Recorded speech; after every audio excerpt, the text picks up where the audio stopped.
So, Nitesh, firstly, thank you so much for joining us on TAL Sports Talk today. My name is Sunena, and I will be your host for today. So, thank you for sparing out time to be with us today. Thank you for having me here, and I hope it goes well. Yeah. Yeah, definitely. We have a lot of points to talk about. I mean, you are no stranger to the world of sports and football, especially considering you've played football from school, college, university, and all the way to A division. The first story is I want you to tell me more about how this happened, how this from a casual player to a full-fledged football career. How did that happen, Nitesh? So in school, it was more of like switching games. 1 month we played football, 1 month kabaddi, then basketball. Wherever Oh, friends used to go, all-rounder. that's how we used to play. Yeah. So wherever friends are going, we used to play there.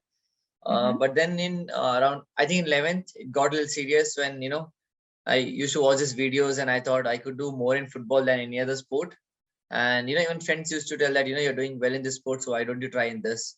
And that's Okay. when I started playing football in 11th, and then I played regional for schools. And 12th I couldn't because due to studies, parents didn't allow me, and I had to back out of that.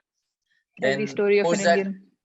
yeah, post that I had to continue my career, so I had to choose a college where I could get something through football.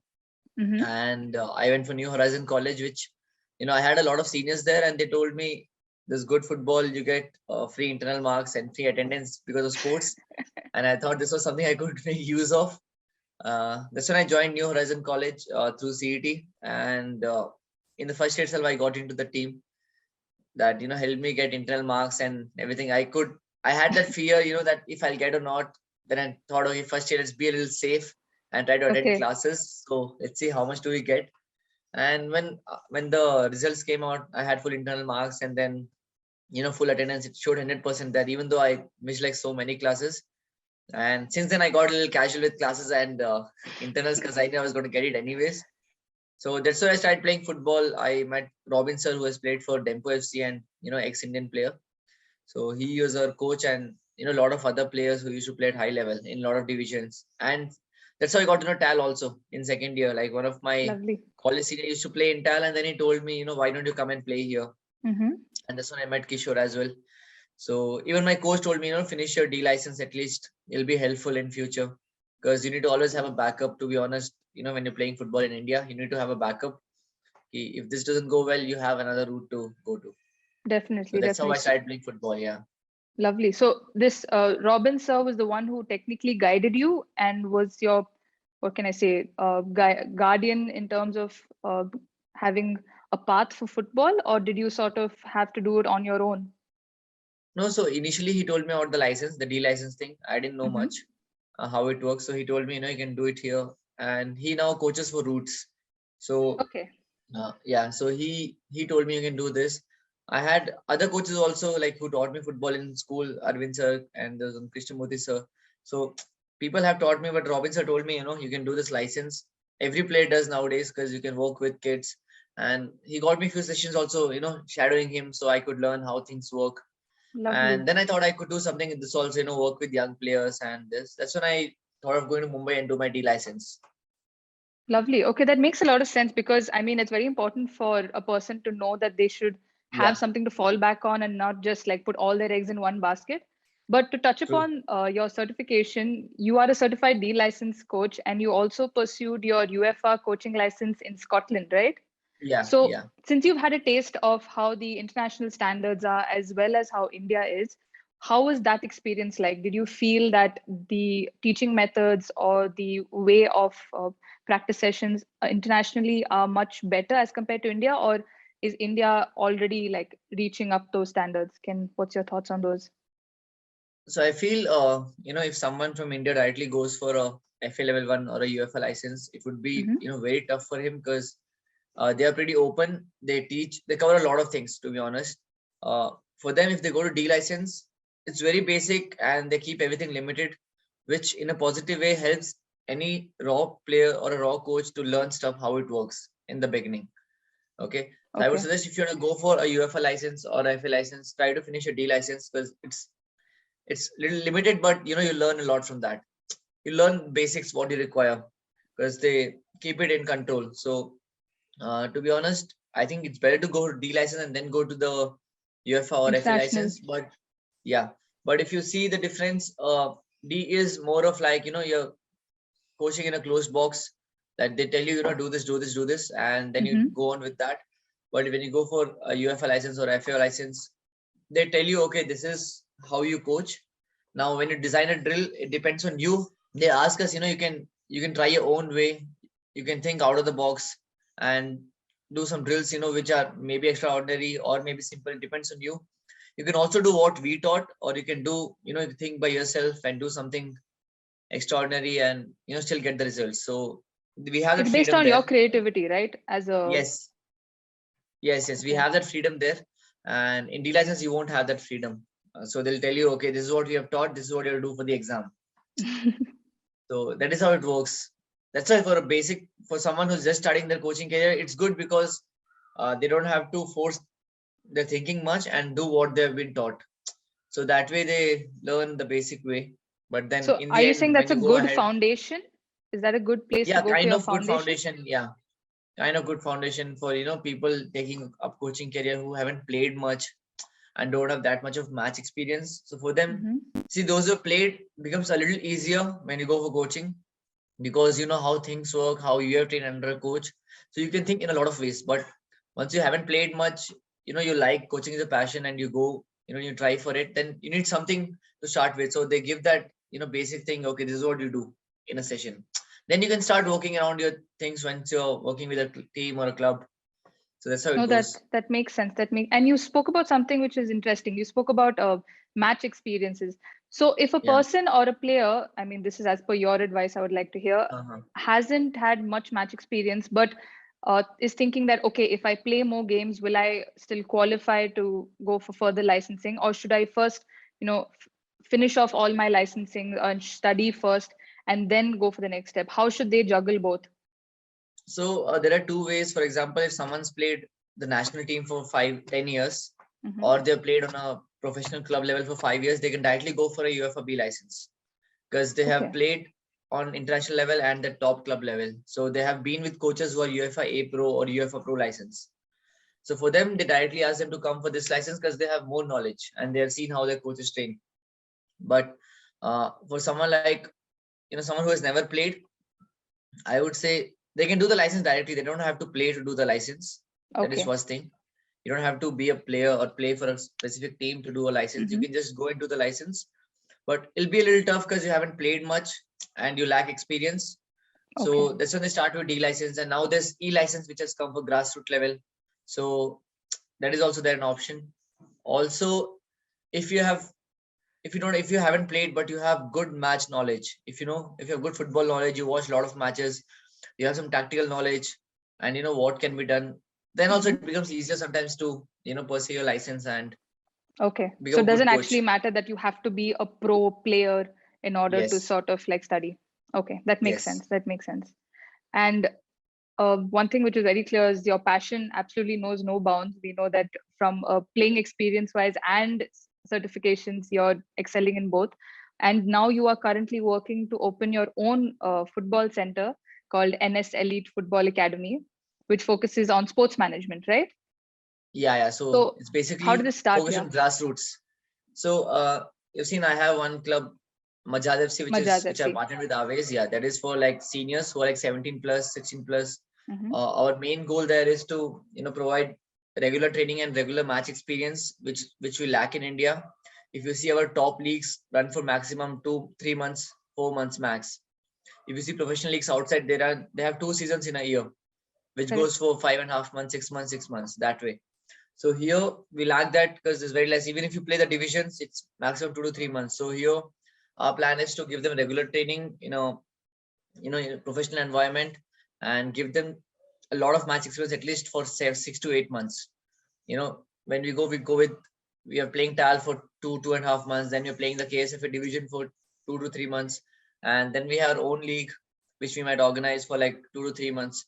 So that is what we focus on. You train here, you play a lot of matches, you can go out for trials, you'll be better, and then you might have a higher chance of getting selected. So that is what our main focus is when it comes to Majaz FC. And my own venture, which is based for grassroots, we focus Mm-hmm. on developing players when they're young, players from 6 years old, 5 years old, up till 12, 13. So we focus on that. We partner with a lot of apartments, so we try to give our knowledge there. We try to, spread the love of the game and teach them there. So that is what our main Lovely. focus is. Okay, so I mean, even in terms of match experiences for the senior players, don't you think the grassroots level players also should have more game experience? Because I think that's one thing that's lacking in early player development. As much as they're training, they're not getting much match experience, and when they want to Yeah. go pro and sort of get to that level, they don't have as much experience and exposure to a lot of games as they should. So what's your take on that for your venture? So when we work with apartments, usually I've seen coaches who work with apartments. They do it for, they do it very casually. Go do a Mhm. session and come back. So here we focus. Even though we're training in apartments, we have age groups, and whatever youth league comes in, or the smaller tournaments for kids, maybe under 6, under 8, under 10, we try to Mhm. put a team, because once you're training, if there's no end goal, like, Correct. why are you Correct. training? There's no point of training. There's no motivation. Even when it comes to senior level, also for us, Majaz, we know, okay, we have a league to look up to. So we are training for that. So everyone puts their 100%. Now we know, okay, TAL's coming. So every week we work on that. We work 100%. We put our time in, and the dedication can be seen there. So that is Absolutely. what we prefer. Yeah. Even if apartments, any youth league which comes up, we try to put a team there so they can have the same opportunity as someone who's training in an academy outside. Doesn't matter if win or lose, it's about learning. So that is what we prefer. So when you have kids coming in, like, do you train them in a certain way? Should they have prerequisites in order for them to go pro? Are these kids like coming for recreational purposes, or do these kids have an intention of wanting to play at a certain level? It depends. So 80% are recreational level, because parents like, okay, let them get some activity. It's been COVID, it's been 2 years, so let That them way. start playing Okay. with the ball. Then it depends on how the kid goes. Uh, no parent thinks of going pro. There are very rare With cases where football. parent thinks that, okay, my son is 4 years old, 5 years old, and he can go pro. Train in this way. But we try to show them a path, a different path. Okay, this is there if you walk this way. Anyways, he's Absolutely. studying, he's going to school, but we tell the parents, okay, this is one path where you can improve, you can try to give trials here, this and that. So that way parents have a different, vision as well with them, that okay, we can do this, we can go pro. So not everyone comes for that, but we try to show them the path, what end goal is there for them. I think So that's that's how very it goes. important for you as a coach and a player to sort of train or educate parents as well on how Yeah, football is slowly developing in India.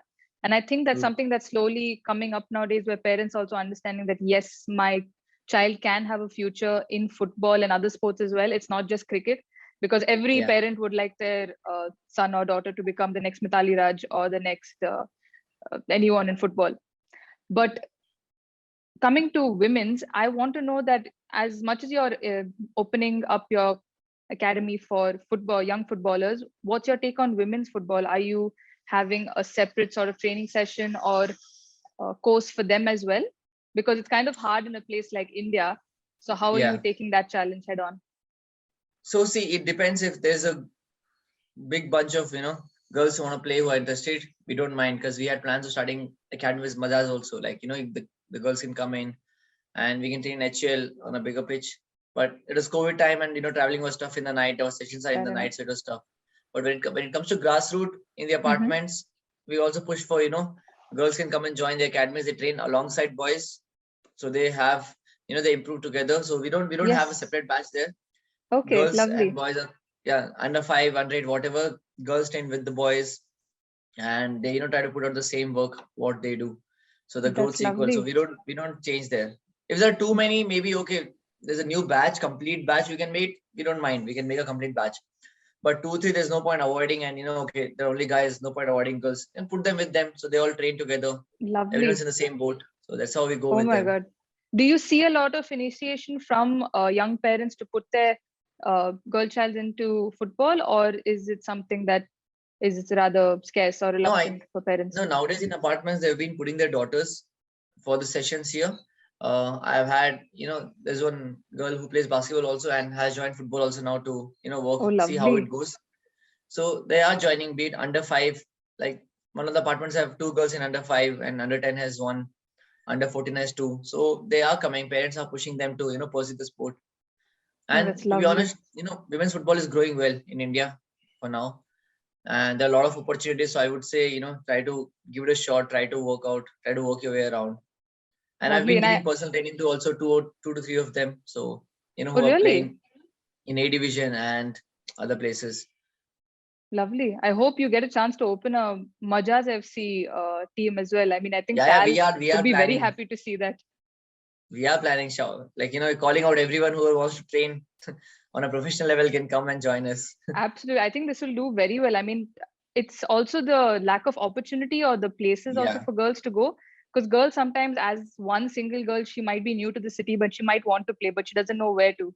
So such true. initiatives are brilliant for girls to come and play, learn and Yeah. play, and they can have a group of their own. So it's terrific for Majaz. And you guys have been looking rather strong in TAL as well. TAL Cup also you had done well. Now TAL, after last week's win, you guys are on a really big high. So where do you and always see Majaz FC in the future, and what kind of roles do each of you play? So, see, we are mainly looking to, enter the highest division in Karnataka, try to get into the super division. It might take 2 to 3 years because you have to win C, then B, A, and And then come to proceed, yeah. super. And winning C is the toughest because there are around 180 teams, and you know, there's a luck factor which plays in that. Because one bad day and Luck, you're out. really? Yeah, yeah. So see, you'll have 5 league matches, the top team goes. Mm-hmm. Okay, and then you have all knockouts after that, like top 16. So one bad day, you lose, you're out. Then again, wait for next year, then compete with these teams, and then go to B division. With B, it becomes a little easier, not easier as such, but better than C because there are 11 teams. It's a league format, so you have to focus on those 10 games and go game by game. Here you have a lot of games, and the format is different. So we're looking for that, and trying to put a youth league team also, a youth team, maybe under Lovely. 17 and under 15, so they can compete. Because we believe the training we provide is pretty good, and we Mm-hmm. have that vision of how to work around with players. Though we might not be playing in a pro league, but we give more opportunities than them. And it's about developing your game at these stages. It's Because not just players about look, the winning and losing, but players look for directly, sign a pro club and then they'll sit on the bench. There's no point. You don't develop that way. You might be happy in a way, okay, I've signed for a club, but you're not a youth team and then work with the seniors to go to the higher division. no, that makes sense. That makes sense. And I think you're touching upon every, what can I say, section for Yeah, every player. And you're working on player development rather than just like checking the boxes like, oh, I've played matches, I've got this much. yeah, You're working on player development. And that's very, very needed in a place like India. And I think you guys have done or used TAL platform very well in terms of match experiences, especially now yes, with yes. season 10. And I wanted to ask, how has that experience been for you so far? What are So you planning to learn out of it? when we played TAL Cup last time, we had only trained for like about 1.5 months, That's and it. that TAL Cup came a little sooner, and just to tell you, our average age in the team is 21, 21, 22. That's our average age if you calculate. There are only two players who are senior. One might be me, and there's one more player. Others are like 19, 20, 21, that age range, and few are 22. So now we have been practicing for a lot of time. It's Mm-hmm. been long. We were practicing for TAL that TAL's gonna come and work our way around to lift the title. That is our main end goal. To finish on that number one spot. Lovely. And we train in and out every week. Before every game, different tactical sessions, and players are doing well. They're coping up. They're regular for sessions, so it all adds up. And we look to go for the title. Lovely. Because you've got quite a good mix of players. I mean, we have Titans, we have Samba, we have so many Yeah. like teams of different skills. So you guys have not just one like type of team to face, but a Yeah, very experienced team. So that's going to be quite a entertaining thing to see. gonna be But tough. I wish you guys the best of luck. I mean, we've seen how you guys celebrate. You guys celebrate really well on the field, and you guys are a very strong team. But I think the highlight of today is to know that Majaz FC is looking to open up their academy and team to women's football also. I think that's one of the Yes, biggest highlights here, and your own initiative, NS NS Academy, right? NS NS Football Elite Academy. Football Academy. Yeah, so I Yeah. wish you best of luck for that, Nitesh. And Thank you. thank you so much for today. Good luck for the Thank you. season. Thank you for having me. Thanks, It was Nitesh. great talking to you. Yeah. You too.